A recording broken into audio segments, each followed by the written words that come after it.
தேதி சொல்லும் செய்தி. மே 30.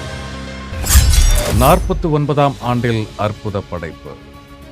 SP முத்துராமன் இயக்கத்தில் 10வது படைப்பாய் மலர முத்துராமன் சுஜாதா நடிப்பில் மயங்குகிறாள் ஒரு மாது 1975 மே 30 இதே நாளில் வெளியானது.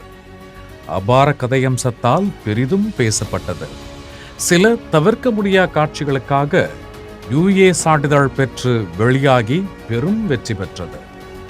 சம்சாரம் என்பது வீணை எனும் மறக்க முடியாத பாடலோடு இன்று 49ஆம் ஆண்டில் படக்குழு மற்றும் commercial success hit director KS Ravikumar பிறந்த நாள்.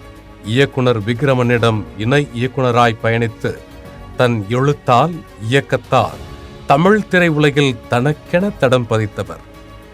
1990 புரியாத புதிராய் துவங்கி 91 சேரன் பாண்டியனாய், 94 நாட்டாமையாய், 95 முத்துவாய், 99 படையப்பாவாய், 2000 இருந்து தெனாலியாய், வில்லனாய் தசாவதாரம் எடுத்து வரலாறு படைத்த இயக்குனர் KS ரவிக்குமார் மற்றும் இன்று பிறந்தநாள் கொண்டாடும் அனைவரையும் வாழ்த்தி மகிழ்கிறது ஜெயா டிவி.